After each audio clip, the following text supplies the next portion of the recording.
भारत एक ऐसा देश है जहां 70 करोड़ से भी ज्यादा लोगों के पास बेसिक हेल्थ इंश्योरेंस नहीं है, लेकिन इन सब के बावजूद भी एप्पल जैसी कंपनियां भारत में हर साल हजारों करोड़ों का बिजनेस करती है। और जितनी भी ये बड़ी बड़ी ब्रांड्स है, ये सिर्फ अपनी टेक्नोलॉजी या फिर स्पेशलाइजेशन की वजह से हिट नहीं है, बल्कि परसेप्शन इकोनॉमी की वजह से हिट है। आज के समय में जो आईफोन है, ये एक टूल नहीं बल्कि एक टैग बन चुका है, tag of success, tag of lifestyle, जो कि आप लोगों को एक इनविजिबल सुपीरियर फीलिंग देता है। और आज के समय में आईफोन 15 प्रो मैक्स की कीमत 1.5 लाख से भी ज्यादा है, जो कि भारत में एक एवरेज इंसान की 6 महीने की इनकम के बराबर है। अब देखिए, जो ये एप्पल जैसी कंपनीज है, ये सिर्फ प्रोडक्ट का बिजनेस नहीं करते हैं, बल्कि ये बिजनेस करते हैं साइकोलॉजिकल पोजीशनिंग का, जो कि आप लोगों के मन में एक इस तरह का परसेप्शन क्रिएट करता है कि अगर आप लोगों के पास इन ब्रांड्स के प्रोडक्ट हैं, तो आप भी सोसाइटी में किसी से कम नहीं है। और ये एक ऐसा इकोसिस्टम है कि अगर आप लोगों ने एक बार आईफोन परचेज कर लिया, तो आप एप्पल के और प्रोडक्ट्स की तरफ अपने आप अट्रैक्ट होते चले जाएंगे,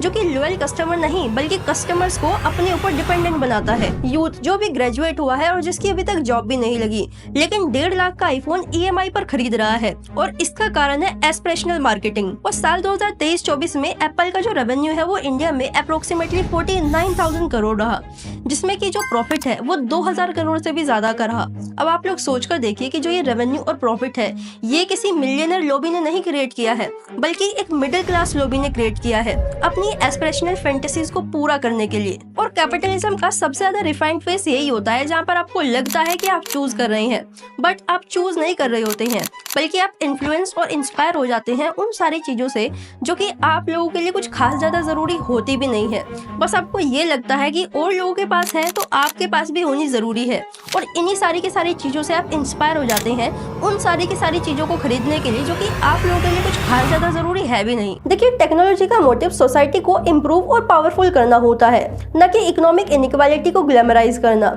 और हम लोगों को ये पता होने की जरूरत है कि हमें प्रोडक्ट नहीं बल्कि पर्पस खरीदना है।